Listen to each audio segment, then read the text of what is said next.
নমস্কাৰ। এই মুহূৰ্তত আহি পৰিছে অসমবাসী ৰাজ্যখনে কেইবাটাও গুৰুত্বপূৰ্ণ খবৰ। অসমৰ লাখ লাখ ধনী দুখীয়া পৰিয়ালৰ বাবে এটা ডাঙৰ খবৰ। অৰ্থাৎ অহা 10 তাৰিখে লাখ লাখ মহিলাৰ বেংকত সোমাব হাজাৰ হাজাৰকৈ টকা।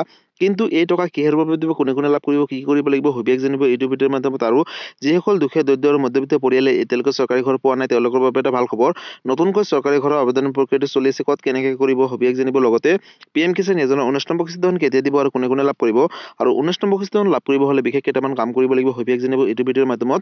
গতিকে ভিডিঅ'টো সম্পূৰ্ণ চাওক আৰু ভালদৰে বুজি লওক। তো বলক ভিডিঅ'টো আৰম্ভ কৰোঁ। আৰু আজিৰ প্ৰথমটো খবৰ হৈছে ৰাজ্যবাসীৰ বাবে এটা ডাঙৰ খবৰ। অৰ্থাৎ লাখ লাখ দুখীয়া দৰিদ্ৰ আৰু মধ্যবিত্ত পৰিয়ালৰ বাবে এটা ভাল খবৰ। অহা 10 তাৰিখে লাখ লাখ মহিলাৰ বেংকত সোমাব হাজাৰ হাজাৰকৈ টকা। কিন্তু এই টকা কিহৰ বাবে দিব, কোনে কোনে লাভ কৰিব, নতুন এটা আপডেট আহিছে। পোনপ্ৰথমতে আপডেটটো এবাৰ চাই লওক। বন্ধু-বান্ধৱীসকল, মাঘ বিহুৰ পূৰ্বে লাখ লাখ মহিলাৰ বাবে আহি গ'ল এটা ভাল খবৰ। মনত ৰাখক এটা তাৰিখ, অৰ্থাৎ 10 জানুৱাৰী তাৰিখে লাখ লাখ মহিলাৰ বেংকত সোমাব হাজাৰ হাজাৰকৈ টকা। কিন্তু এই টকা কিহৰ বাবে দিব, কোনে কোনে লাভ কৰিব, আগলৈ চাওক। নতুন এটা আপডেট আহিছে। ৰেচন কাৰ্ড, অৰুণোদয় আঁচনি থকা লাখ লাখ মহিলাৰ বাবে অত্যন্ত জৰুৰী খবৰ, আৰু এই খবৰ দিলে চৰকাৰে। এই দিনটোতে প্ৰতিগৰাকী মহিলা একাউণ্টত সোমাব হাজাৰ হাজাৰকৈ টকা। অৰ্থাৎ 10 তাৰিখে হাজাৰ হাজাৰ টকাকৈ লাভ কৰিব মহিলাসকলে। প্ৰতিগৰাকী হিতাধিকাৰীয়ে মনত ৰাখক 10 জানুৱাৰী অৰ্থাৎ শুক্ৰবাৰৰ দিনটো। আৰু আপডেট কৰি লওক একাউণ্টৰ KYC, আৰু KYC আপডেট দিলেহে আপোনালোকে এই টকাসমূহ লাভ কৰিব। অৰুণোদয় আঁচনি পোৱা প্ৰতিগৰাকী মহিলাই লাভ কৰিব 1250 টকাকৈ। অৰ্থাৎ যিসকলে অৰুণোদয় আঁচনি ধনসমূহ পাইছিলে তেওঁলোকে অহা 10 জানুৱাৰী তাৰিখে অৰ্থাৎ শুক্ৰবাৰৰ দিনটোতে তেওঁলোকে DBDৰ মাধ্যমত 1250 টকাকৈ লাভ কৰিব। আৰু তাৰ বাবে তেওঁলোকক বেংকৰ একাউণ্টৰ সৈতে KYC সমূহ আপডেট কৰিবলৈ কৈছে। নতুনকৈ অৰুণোদয় আঁচনি পোৱা মহিলাসকলে লাভ কৰিব এই ধন। অৰ্থাৎ যিসকলে নতুনকৈ আবেদন কৰিছিলে, ৰেচন কাৰ্ড থাকিলে আপুনি লাভ কৰিব প্ৰতি মাহে 1250 টকাকৈ। আৰু এই কথা ইতিমধ্যে চৰকাৰে ঘোষণা কৰিছে। এই ৰেচন কাৰ্ড থাকিলে আপুনি লাভ কৰিব নিৰাপত্তা। অৰ্থাৎ নিৰাপত্তা অকল ৰেচন কাৰ্ড থাকিলে বিনামূলীয়া চাউলে নহয়, তাৰ উপৰিও আঁচনিসমূহ লাভ কৰিব। ৰেচন কাৰ্ড থকা প্ৰতিটো পৰিয়ালে লাভ কৰিব চাউল, দাইল আৰু চেনি। ৰেচন কাৰ্ড থকা প্ৰতিটো পৰিয়ালে লাভ কৰিব বছৰি 5 লাখ টকাৰ বিনামূলীয়াকৈ চিকিৎসা সেৱা বুলি ঘোষণা কৰিছে। আৰু ৰেচন কাৰ্ড থাকিলে লাভ কৰিব চৰকাৰী পকী ঘৰ। যিসকলে চৰকাৰী পকী ঘৰ পোৱা নাই তেওঁলোকৰ বাবে এটা অত্যন্ত ভাল খবৰ।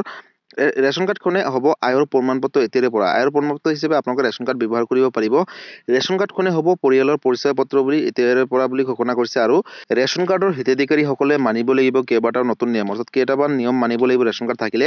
ৰেচন সংগ্ৰহ কৰাৰ সময়ত দিয়ক ফিংগাৰপ্ৰিণ্ট, আৰু ফিংগাৰপ্ৰিণ্ট দিহে আপোনালোকে নতুনকৈ চাউল লাভ কৰিব। ই পষ্ট মেচিন চিষ্টৰ ৰচিদখন ল'বলৈ নাপাহৰিব, আৰু এইটো লোৱাটো বাধ্যতামূলক নহ'লে আপোনালোকে বিপদত পৰিব। 10 তাৰিখৰ ভিতৰত সংগ্ৰহ কৰক বিনামূলীয়া চাউল, আৰু 10 তাৰিখে আপোনালোকৰ বেংক একাউণ্টত 1250 টকাকৈ দিব চৰকাৰে। অন্য সেৱাৰ দিনৰ সময়সীমাৰ ভিতৰতে সংগ্ৰহ কৰক ৰেচন কাৰ্ডৰ জৰিয়তে বিনামূলীয়াকৈ চাউল। অৰ্থাৎ লাখ লাখ দুখীয়া দৰিদ্ৰ আৰু মধ্যবিত্ত পৰিয়ালৰ বাবে এটা ভাল খবৰ। বন্ধু-বান্ধৱীসকল, যাৰ যাৰ ঘৰত ৰেচন কাৰ্ড আছে তেওঁলোকৰ বাবে ভাল খবৰ, কাৰণ অহা 10 তাৰিখে লাভ কৰিব তেওঁলোকে 1250 টকাকৈ। লগতে যিসকলে নতুনকৈ অৰুণোদয় আঁচনি আবেদন কৰিছিলে তেওঁলোকে এই 1250 টকাকৈ লাভ কৰিব। আৰু যাৰ যাৰ ঘৰত ৰেচন কাৰ্ড আছে তেওঁলোকে 1 তাৰিখৰ পৰা 10 তাৰিখৰ ভিতৰত বিনামূলীয়াকৈ চাউল সংগ্ৰহ কৰিবলৈ ইতিমধ্যে মুখ্যমন্ত্ৰী ডক্টৰ হিমন্ত বিশ্ব আহ্বান জনাইছে।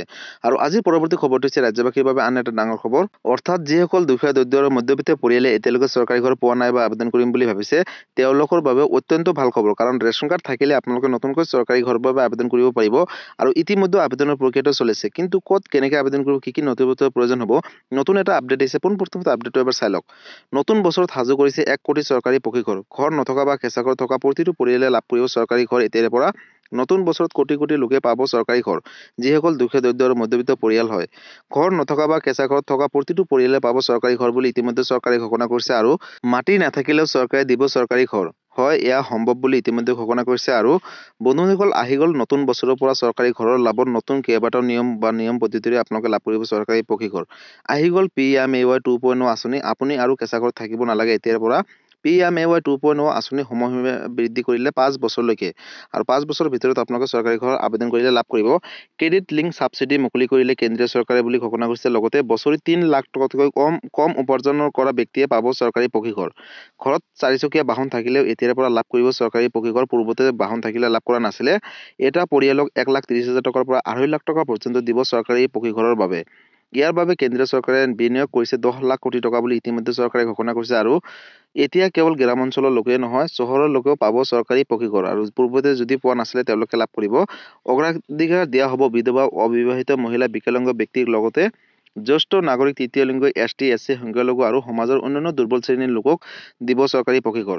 চাফাই কৰ্মী, পথৰ বিক্ৰেতা, শিল্পী, অংগনবাড়ী শ্ৰমিক, নিৰ্মাণ শ্ৰমিক আৰু বস্তিৰ বাসিন্দাক দিব প্ৰাধান্য বুলি ইতিমধ্যে চৰকাৰে ঘোষণা কৰিছে। লগতে PMAY 2.0 আঁচনিৰ বাবে আপোনালোকে কেনেদৰে আবেদন কৰিব, ক'ত কৰিব লাগিব, অফিচিয়েল ৱেবছাইট আছে। আবেদন কৰিবলৈ লগইন কৰক PMAYMIS.government.in চাৰ্চ কৰি ল'ব। আপোনাৰ ঠিকনা দিয়ক, উপাৰ্জনৰ প্ৰমাণপত্ৰ দিয়ক, আৰু সবিশেষ তথ্যসমূহ আপোনালোকে শুদ্ধভাৱে আবেদন কৰিব আৰু অন্যান্য বিৱৰণ দি আপোনালোকে আবেদন পত্ৰসমূহ পূৰণ কৰিব পাৰিব অনলাইনৰ মাধ্যমত। আধাৰৰ বিৱৰণ দিয়ক, তাৰ পিছত আপোনালোকে প্ৰমাণীকৰণৰ বাবে এটা OTPৰ জৰিয়তে আপোনালোকে কিন্তু ছাবমিট কৰিব পাৰিব। প্ৰপত্ৰখন দাখিল কৰক আৰু আবেদনৰ স্থিতি নিশ্চিত হোৱাৰ বাবে আপোনালোকে অপেক্ষা কৰিব। PMAY 2.0 আঁচনিৰ বাবে প্ৰয়োজনীয় নথিপত্ৰসমূহ, অৰ্থাৎ কি নথিপত্ৰ লাগিব? আধাৰ কাৰ্ড লাগিব, পেন কাৰ্ড লাগিব, লগতে সক্ৰিয় বেংক একাউণ্ট, উপাৰ্জনৰ প্ৰমাণপত্ৰ আৰু জাতি সম্প্ৰদায়ৰ প্ৰমাণপত্ৰ, ভূমি নথিপত্ৰ যদি আছে তেনেহ'লে আপোনালোকে দিব পাৰিব। লগতে আবেদনকাৰী আৰু পৰিয়ালৰ সদস্যসকলৰ আধাৰ কাৰ্ডৰ বিৱৰণসমূহ দিব লাগিব এতিয়াৰে পৰা। আৰু এই কথা চৰকাৰে ঘোষণা কৰিছে। সক্ৰিয় বেংক একাউণ্ট আধাৰৰ সৈতে লিংক থাকিব লাগিব বুলি ইতিমধ্যে ঘোষণা কৰিছে আৰু ST SCৰ বাবে জাতি সম্প্ৰদায়ৰ প্ৰমাণপত্ৰৰ প্ৰয়োজন আছে বুলি ঘোষণা কৰিছে। গতিকে বন্ধুসকল, চহৰৰ লোকে PMAY অফিচিয়েল ৱেবছাইটলৈ যাওক আৰু তাৰ পৰা আপোনালোকে আবেদন কৰিব পাৰিব, অৰ্থাৎ https://pmay.urban.government.in আপোনালোকে চাৰ্চ কৰি আবেদন কৰিব পাৰিব। নেভিগেট কৰক, আপোনাৰ যোগ্যতা ক্ৰছ চেক আৰু প্ৰমাণিত কৰক আৰু তাৰপিছতে আপোনালোকে যোগ্য হ'লে আবেদন কৰিলে আপোনালোকে লাভ কৰিব। PMAY 2.0 আঁচনিৰ বাবে আবেদনত ক্লিক কৰক আৰু নতুন বছৰত কোটি কোটি লোকে পাব চৰকাৰী প্ৰশিক্ষণ, যিসকলে পূৰ্বতে পোৱা নাছিলে বা নতুনকৈ আবেদন কৰিছে। ঘৰ নথকা বা কেঁচা ঘৰ থকা প্ৰতিটো পৰিয়ালে লাভ কৰিব চৰকাৰী প্ৰশিক্ষণ আৰু তাৰ বাবে চৰকাৰে কেইবাটাও সিদ্ধান্ত গ্ৰহণ কৰিছে। মাটি নাথাকিলেও চৰকাৰে দিব এতিয়াৰে পৰা চৰকাৰী প্ৰশিক্ষণ আৰু এয়া সম্ভৱ বুলি ঘোষণা কৰিলে। আহি গ'ল নতুন বছৰৰ পৰা চৰকাৰী ঘৰৰ লাভত নতুন কেইবাটাও পদ্ধতিৰে নতুনকৈ লাভ কৰিব চৰকাৰী প্ৰশিক্ষণ। আহি গ'ল PMAY 2.0 আঁচনি। আপুনি আৰু কেঁচা ঘৰত থাকিব নালাগে যদিহে আপোনালোকে দুখীয়া দৰিদ্ৰ পৰিয়াল হয়। PMAY 2.0 আঁচনিৰ সময়সীমা বৃদ্ধি কৰিছে 5 বছৰলৈকে। গতিকে বছৰি যিসকলৰ 3 লাখ টকাতকৈ কম উপাৰ্জন আছে তেওঁলোকে নতুনকৈ চৰকাৰী ঘৰ লাভ কৰিব। আৰু ঘৰত বাহন থাকিলে, অৰ্থাৎ 4চকীয়া বাহন থাকিলেও কিন্তু আপোনালোকে চৰকাৰী প্ৰশিক্ষণ লাভ কৰিব। পূৰ্বতে কিন্তু 4চকীয়া বাহন থাকিলে পোৱা নাছিলে। যিহেতু চৰকাৰে এতিয়া ঘোষণা কৰিছে যে 4চকীয়া বাহন থাকিলে চৰকাৰী প্ৰশিক্ষণ লাভ কৰিব আৰু তাৰ বাবে আপোনালোকে সঠিক শুদ্ধভাৱে আবেদন কৰিব লাগিব। আৰু যিখিনি মই নথিপত্ৰ ক'লো এইখিনি লাগিব, লগতে ৰেচন কাৰ্ড থকাটো বাধ্যতামূলক আৰু ৰেচন কাৰ্ড থাকিলে আপোনালোকে চৰকাৰী ঘৰ আবেদন কৰিব পাৰিব। যদি মোবাইলত অসুবিধাৰ সন্মুখীন হয় তেনেহ'লে আপোনালোকে ওচৰ চুবুৰীয়া CSC চেণ্টাৰত গৈ অথবা নিজৰ ওচৰ চুবুৰীয়া কম্পিউটাৰ দোকানত গৈ আপোনালোকে অনলাইনৰ মাধ্যমত চৰকাৰী ঘৰৰ বাবে আবেদন কৰিব আৰু প্ৰথম কিস্তিৰ বাবে 32,500 টকা আপোনালোকে DBTৰ মাধ্যমত বেংক একাউণ্টত লাভ কৰিব। গতিকে চৰকাৰী ঘৰক লৈ এইটো এটা ডাঙৰ আপডেট আছিলে। আৰু আজিৰ পৰৱৰ্তী খবৰটো হৈছে ৰাজ্যবাসীৰ বাবে আন এটা ডাঙৰ খবৰ, অৰ্থাৎ লাখ লাখ দুখীয়া দৰিদ্ৰ আৰু মধ্যবিত্ত পৰিয়ালৰ বাবে এটা ভাল খবৰ। বন্ধুসকল, যিসকল কৃষক হয়, অৰ্থাৎ PM কিষাণ যোজনাৰ অধীনত যিসকল কৃষক আছে তেওঁলোকৰ বাবে বিশেষকৈ ভাল খবৰ, কাৰণ 19 নম্বৰ কিস্তি ধন কেতিয়া দিব আৰু কোনে কোনে লাভ কৰিব। বন্ধুসকল, 19 নম্বৰ কিস্তি ধন অহা ফেব্ৰুৱাৰী মাহত দিব বুলি ইতিমধ্যে ছ'চিয়েল মিডিয়াত চৰ্চা চলি আছে। এতিয়ালৈকে ডেটটো কনফাৰ্ম হোৱা নাই। যদি ডেটটো কনফাৰ্ম হয় লগালগ আপোনালোকক এটা ভিডিঅ'ৰ জৰিয়তে জনাই দিম। কিন্তু আপোনালোকে 19 নম্বৰ কিস্তি ধন অহা ফেব্ৰুৱাৰী মাহত লাভ কৰিব আৰু তাৰ বাবে আপোনালোকে বিশেষ কেইটামান কাম কৰিব লাগিব। অৰ্থাৎ বন্ধুসকল, PM কিষাণ যোজনাৰ 19 নম্বৰ কিস্তি ধন লাভ কৰিব হ'লে আপোনালোকে EKYC কৰাটো বাধ্যতামূলক আৰু EKYC কৰিবলৈ ইতিমধ্যে চৰকাৰে আহ্বান জনাইছে সকলো কৃষকলৈ।